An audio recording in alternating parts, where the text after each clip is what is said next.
La la la la la, the things you want to do. La la la la la, the things you want to do. Hi everyone, I'm Liz Sumner, and this is I Always Wanted To, the podcast where I interview people who are doing things that others long to do. What have you always wanted to try? Someday I will heed the call and sail off into the blue. Someday I will bag it all and do the things I want to do. La la la la la, the things you want to do. La la la la la, the things you want to do. Hi everyone. While I'm taking a break from this podcast, I'm working on another one called Unpacking Peanuts, where three cartoonists take an in-depth look at the greatest comic strip of all time, Peanuts by Charles M. Schulz. This is a labor of love from three smart, funny comic artists, one of whom was my husband, Michael. Regular listeners might remember my episode titled I Always Wanted to Create a Graphic Novel with Michael and Jimmy Gownley. The third member of the triumvirate is Harold Buchholz. They've all been friends for decades and are lifelong fans of Schulz and Peanuts. 3 years ago or so, they had this idea to do a podcast looking at every year of the strip and discuss the development, the influences, and the genius of Schulz from a cartoonist's point of view. They got through about 5 years of strips, but then the project stalled. It's harder than you think to get a podcast out into the world. That's where I came in. I volunteered to edit the existing recordings. Unfortunately, all but the first one was lost, but I could tell, despite the poor recording quality, that this was worth listening to and recreating. So that's what we're doing. As I'm sure you've heard me say time and time again, I love listening to smart people talk about what they're passionate about.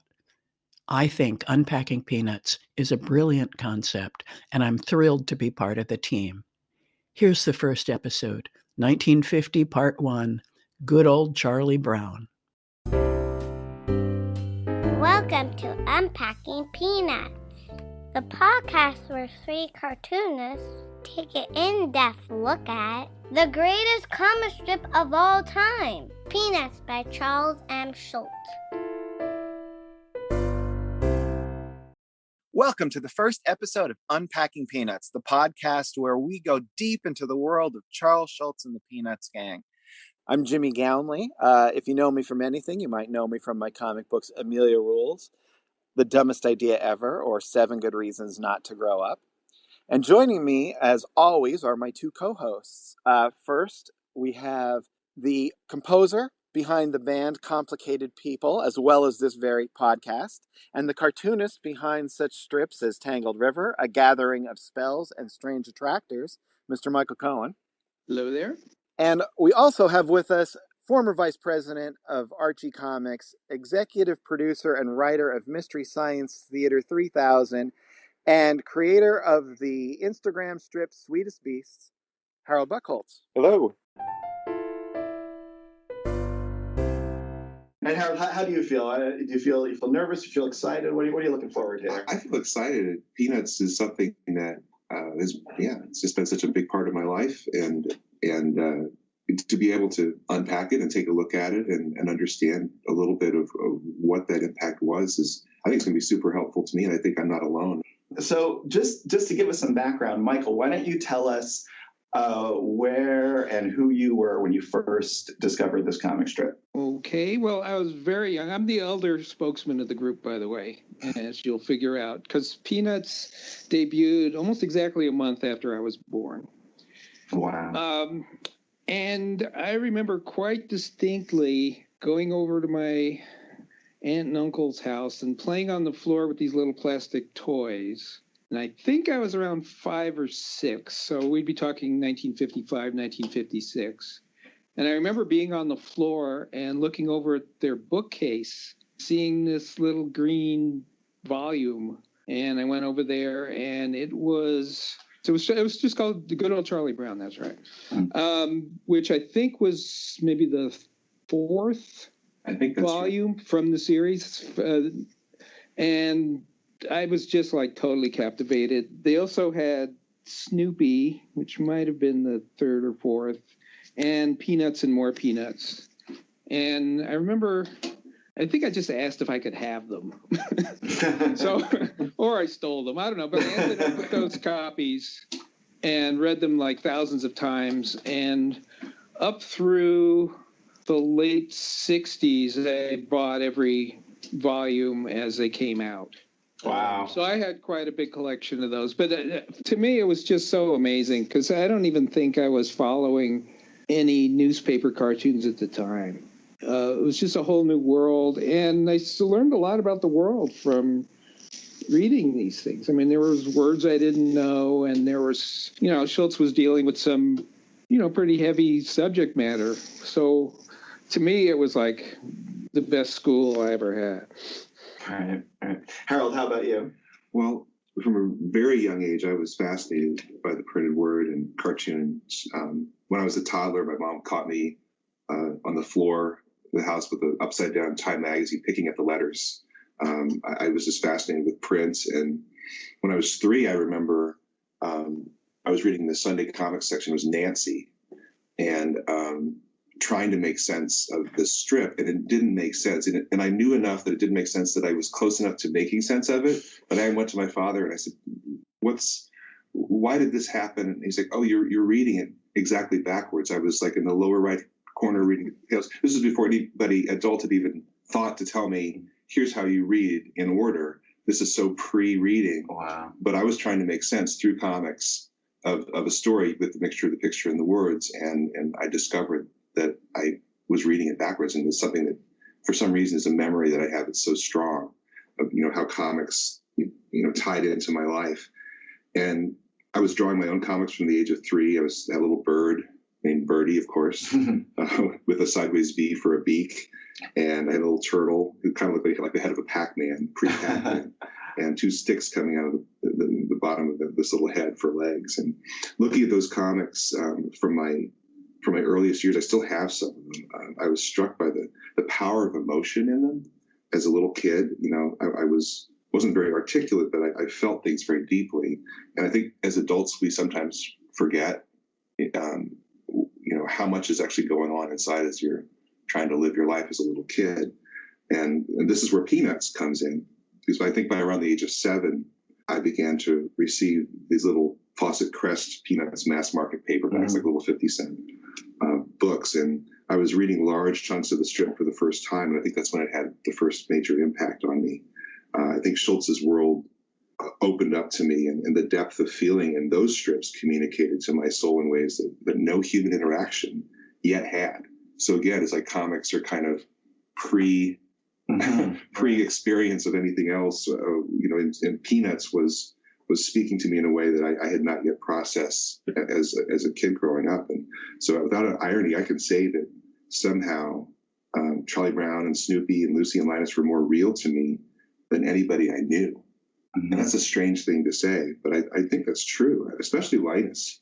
I connected to and related to Linus like nobody else in my life at that time. And somehow Charles Schulz through Peanuts let me know somebody and be known. Mm-hmm. And that is a very strange thing to say about a little black and white comic strip, line art comic strip. But looking back on it 45 years later, I marvel at the impact that strip had on my life. Yeah, no, absolutely. For me, I remember it predates almost everything. It really predates almost everything. And I wonder if that's one of the reasons, but when you find this particular strip really, really young, is that why you're drawn to make them yourself? Because it imprints on you so young? For me, what happened was my cousins from Philadelphia would come up to visit our mutual grandmother every Memorial Day. And then every Labor Day. They were big into any holiday they could go to a cemetery and mourn someone. So they would come to visit. But they brought these Peanuts books. And the one that struck me was this thing called What's It All About, Charlie Brown. And I don't know if you guys know this one, but the cover of it is Snoopy's doghouse burning and saying, my books, my pool table, my records, my Van Gogh. And it was half the comic strip and half some sort of bizarre, self-help pop psychology book. And I couldn't read any of that stuff. I mean, I was 3 years old or whatever, but the strips within them, I absolutely loved. And I remember to this day, one in particular, I remember coloring it in the book. I still have the book. I'll post it in the show notes, my actual copy I had, which I believe it's Schroeder, or it's Charlie Brown and Linus, or Charlie Brown and Schroeder, actually, I think it is, because it's in the middle of winter and you can't see who they are because they're wearing hats and it's snowing. And they're like, oh, we should go. There's Snoopy. He looks so cold. We should go and comfort him. And they walk over and they say, be of good cheer, Snoopy. Yes, be of good cheer. And they just walk away and Snoopy has a question mark over his head. And I read that. I'm like, I don't get this at all. But I think when I understand that, I will understand something important about life. And the thing I loved about it was that it always felt as familiar as the kids I played with in my town, and always also a little bit beyond me, a little bit out of reach. And I love that. But the other thing I have to say is I also can't remember a time when Charlie Brown Christmas wasn't in my consciousness, because my other earliest memories would be watching A Charlie Brown Christmas and going out with my dad to cut down our very own Charlie Brown Christmas tree. We'd find the rattiest, weediest looking tree and bring it home, and I'd decorate it with hand-drawn Peanuts ornaments in a Charlie Brown and Snoopy. That was the only tree you had? No, we had a real tree too. No, Mom wasn't going to go for that. Come on, But yeah, so those are my absolute earliest memories. And so I'm really excited about the fact that we're going to get to go on the journey together. We're going to get to talk about it because we all love it. And I hope, and obviously, if you're out there listening, you guys love it too, right? So we're taking you back to October 1950. Everybody remembers October 1950, of course. First class postage was just 3 cents. So tell Harold, what do you think? What would it be like for someone like Charles Schulz, who's at this point, he's just about to turn 28. So how old was he? He's 28 years old, and we're just about to. He's living in St. Paul, Minnesota, which is not a place that is all the syndicates. All the people that put the comic strips out into the newspapers of the world are in much larger cities, Chicago, New York. Right. Yeah. So tell us, what would it be like for a guy like that to get this? So paint a picture of Charles Schulz. So here's this mild-mannered kid who's grown up in St. Paul his whole life. He's taken a correspondence school in art, specifically apparently because it had a good section on cartooning. Right. And he wanted to be a cartoonist. There's something he knew he wanted to do. And here he is in St. Paul. And interestingly, in the Twin Cities, that is where the art instruction schools are. So it's kind of funny that he's taking this and sending this stuff in, even though the actual course with the instructors is in. Right. And I'm certain that an element of that was his personal shyness. He talked through his life about how shy he felt and how he felt invisible in crowds and stuff like that. I think a cartooning correspondence course is a perfect Charles Schulz solution. And that, is a relatively new thing. If you were an artist, you usually had to go to a major city and traverse that city and be able to figure that city out and be willing to go into that kind of environment to be an artist. And this is a unique thing where here's somebody, a shy guy, and he's just doing it all out of his apartment above his dad's barbershop. I think that's fine. Right. That's a different artist than the type of commercial artist that was usually getting work prior to that. They were probably a little more extroverted on average. They had to be in order to do what needed what it took to become it. Well, yeah, and interestingly, the National Cartoonist Society is an organization of professional cartoonists, and it was known as one of the hard-drinkingest, wildest bunches that you can imagine. And this was at a time when a newspaper syndicated cartoonist was a celebrity position, and they would make money hand over fist. Guys like Al Cap and Ham Fisher and all those guys. Yeah. So this is a whole different world. He's aspiring to something in this field that has really big upside. I mean, this is a dream, but he's committed to this dream. And then World War II comes along. He's finished the correspondence course, but he's now in Europe during World War II as this very young kid. I think his mother passes away right around the time of going off to war. Yeah, and well, she says to him as he's leaving, well, Sparky, everyone called him Sparky. And one of the great ironies of his life, or synchronicities of his life, I guess you could say, he was nicknamed after a comic strip character, a horse in the comic strip Barney Google. So she said to him, well, Sparky, I guess it's the last time we'll see each other. And then he went off to war. That's brutal. Yes, it is brutal.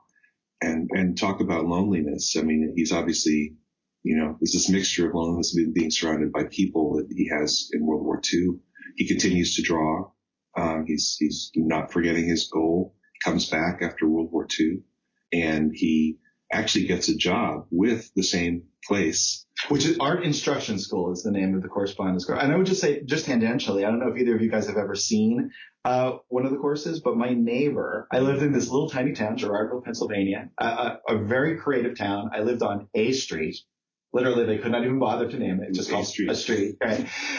But like 3 doors down, the neighbor's daughter took the famous artist course, and I got to see all the binders it's legit. It was really an impressive course. It was all on you. You had to do it. Right. But boy, if you did it, I think you would have gotten a legitimate art education. And he obviously took that extremely seriously, and that he must have been a good student and a very fastidious student for him to come back to them and say, I just graduated from your course a few years ago, and he's going to try to take on a job basically doing the instructor side of what he had taken not too long ago without really a whole lot of experience under his belt, other than he was a very good student. That's probably all they had to go on. So that kind of speaks to who he was. And so he's working locally, trying to find his way into cartooning, which is not easy in St. Paul, Minnesota. But to his credit, I think it kind of speaks to who he was as a person. He was very committed. I think there was a Catholic kids comic, and I think it was based out of St. Paul, called Topics. And he was lettering pages at the rate, not per page, but $1.50 an hour. So he was working, I'm guessing, pretty fast and not getting a whole lot of money, but at least he was working in comics. And he sold, I think, a couple of $10 pages of single panel jokes to them as well. Some of them featuring little children. So it's kind of the first time he's getting published with the kind of comics that we know him for. And one of the cartoons in those pages shows this girl running a potato sack race. But instead of her jumping in, she's got the sack upside down over her head, and her legs are sticking out below, running at full speed. And it looks like their parents are just standing by a tree. And the mom says to the husband, "You sure Judy understood the rules of the sack race?" It's genuinely funny. It's absurd, but it's got those elements of Peanuts that we see later. Right. And one of the other things that's really it's happening at the same time, or roughly at the same time, is he starts doing newspaper strips for his own local paper, the St. Paul Pioneer Press Gazette, Post Gazette. St. Paul Pioneer Press. Yeah. And now, Michael, have you seen the little folk stuff? Have you ever read those? I don't know if they've been republished. I do have an issue of the Comics Journal with the huge Schulz interview, and they print some of them. They're actually funny. They are pretty funny. They're not Peanuts. They're one panel. No, but would you recognize it as Schulz art? Oh, absolutely. Right. I think so too. I think it's interesting because he's doing this it's essentially a gag strip, but multiple panels. I think he did 2 or 3 different little vignettes in each strip. And this is weekly. He's one picture of the women's section, I think. Yes, exactly. Right. And he and at the same time, though, he's submitting these gag strips to major market magazines like the Saturday Evening Post. And so he has quite a success with that. That's his first national success, is that Saturday Evening Post picks up these single panel cartoons that it's little kids in big people's settings, they're wearing oversized skis into a comic effect, or a little girl. I think the famous one is a little girl standing in high heels, and she's angled at the angle of where her feet are in these giant shoes. Right. And his first one that he sold was actually, the gag is it's a tiny little kid sitting on a giant lounge chair, but with his feet hanging off, resting on an ottoman in front of it that he obviously didn't need. So as personal of a strip that Peanuts actually eventually became, it's interesting that really, I think one of the reasons it's about kids is because that's the thing that was selling. Yeah, and consistently. I mean, we don't see anything else he's doing that doesn't have the kid element in it. And he sold like 17 of these single panel cartoons, and the competition to get into the Saturday Evening Post by cartoonists was fierce. It was probably one of the top 5 paying spaces you could sell into, and probably the best paying spaces you could sell into. He sold 17 of these things over a course of 3 years. So, and I think that was kind of a thing at the time where there were certain strips that would start out in a magazine or panels, and they became so much a good seller that the same, like Hazel, I think the maid was in the magazine cartoons, and then ultimately got pulled out and became its own thing because they kept buying these funny cartoons from the same artist over and over again. People got to know these characters. Right. Lulu, I think it was like that. Lulu, Henry, all those. There are a couple like that. And that's fascinating that he was that successful. That is so hard to get even one joke in there, and he got 17 of them. But what he's not doing is creating characters, which I think is really interesting. That's right. So basically what happens to kind of cut to the chase and get to the peanuts of the matter is he asks for a raise from the Pioneer Post Gazette, and they tell him to go take a hike. So he loses his spot in that paper, in his hometown paper. And now if he wants to be a cartoonist, he's going to have to sell it nationwide. And for some perspective, what he was paid in today's dollars over the 3-year period post-war, when he really started getting into trying to get published from 1947 to 1950, when Peanuts debuts, he made about $25,000 in today's dollars. Being a guy who had no background out of St. Paul, Minnesota, that's not bad for an aspiring cartoonist. Yeah, what's the average salary? Like $4,000 or $5,000 a year, probably. Well, again, I'm talking about today's dollars, just to kind of if you adjust. Oh, I see, adjusted for inflation, right? Yeah. But for a freelancer who's super young, he's determined, and he's really working hard to get something going. And I believe what he said was, all during this time, he's also, not only he's got this job, he's doing art instruction schools, he's getting all these cartoons into the local paper, regular feature. He also has the stuff in Saturday Evening Post, but he's also sending things out to syndicates, to try to get national. So, to get nationally syndicated. So he decides he's going to take a trip on a train to New York City. He goes to United Feature Syndicate, and he has 2 packs. One pack contains basically little folks, gag strips. Another pack contains daily comic strips, which don't really have still defined characters.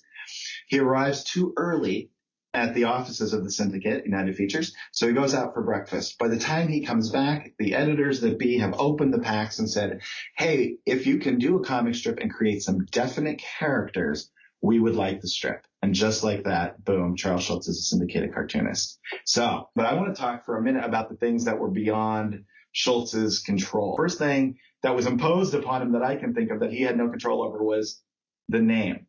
The syndicate named it Peanuts. That seems to be the case. And a lot of people can't even figure out why it was given that name. I have heard it had to do with the peanut gallery from Howdy Doody. Possibly.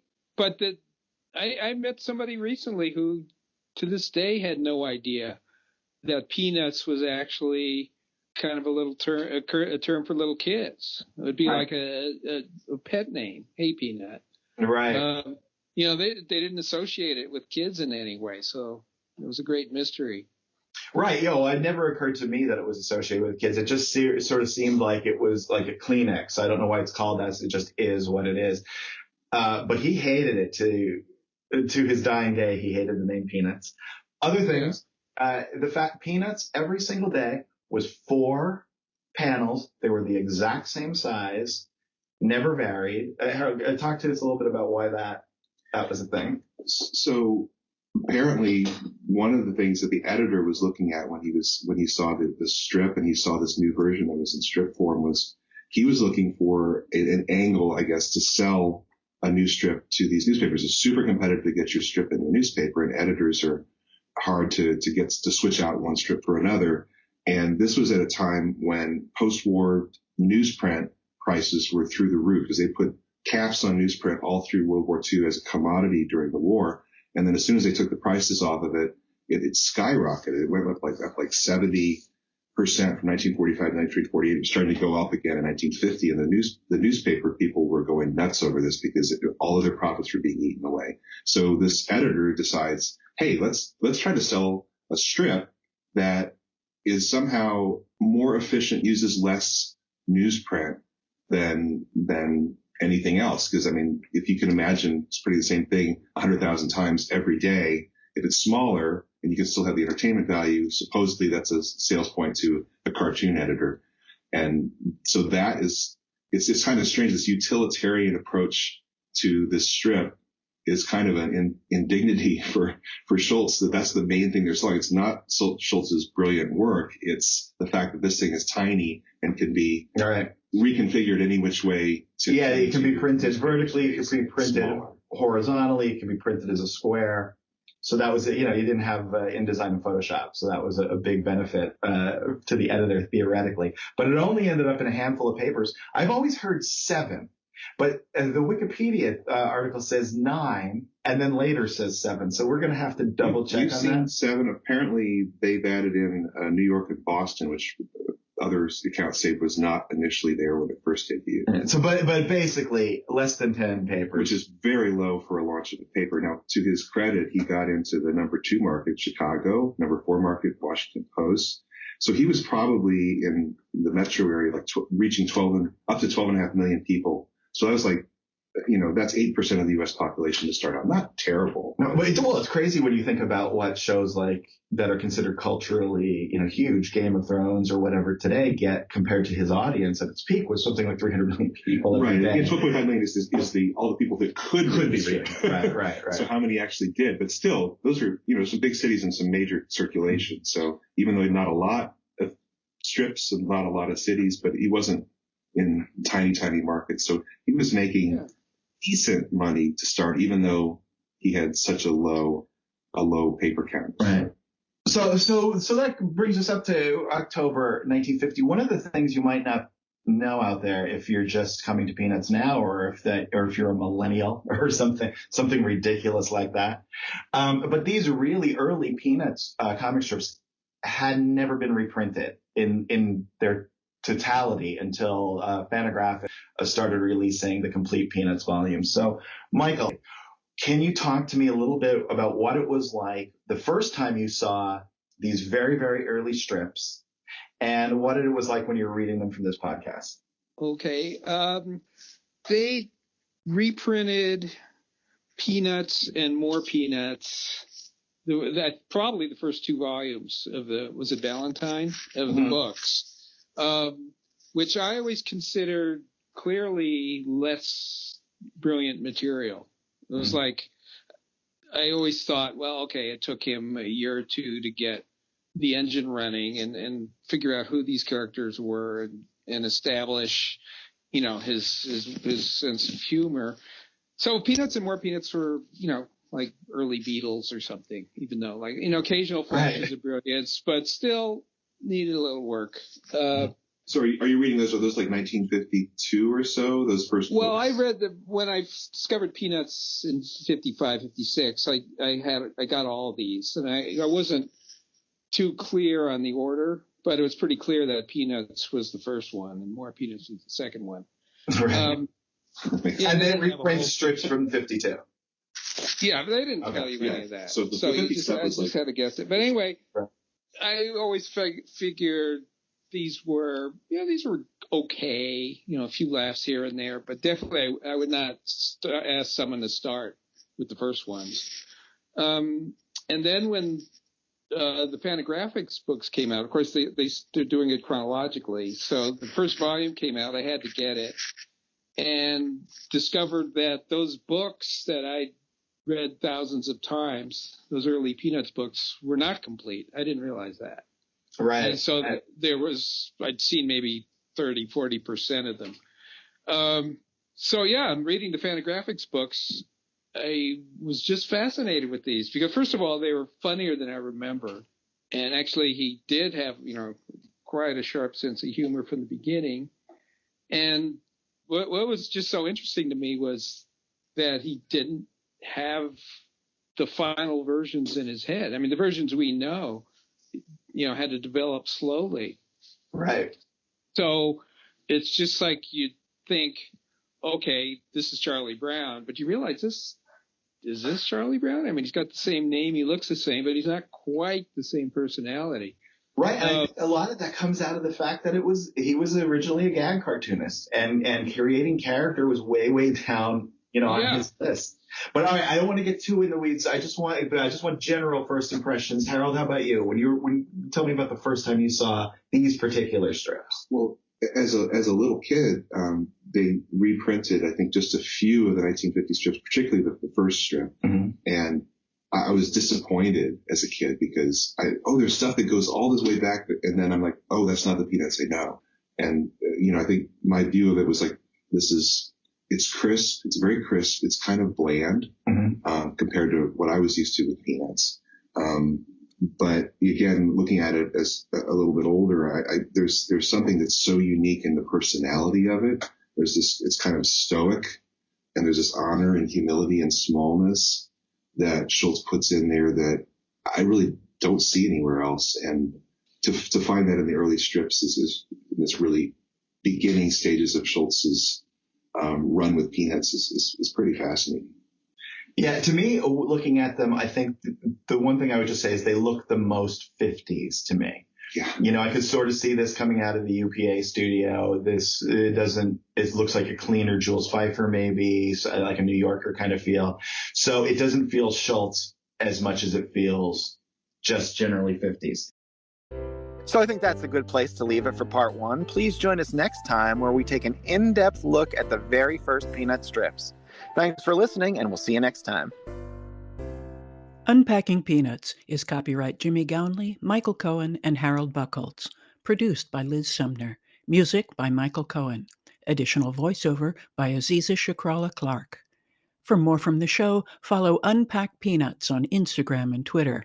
For more about Jimmy, Michael, and Harold, visit unpackingpeanuts.com.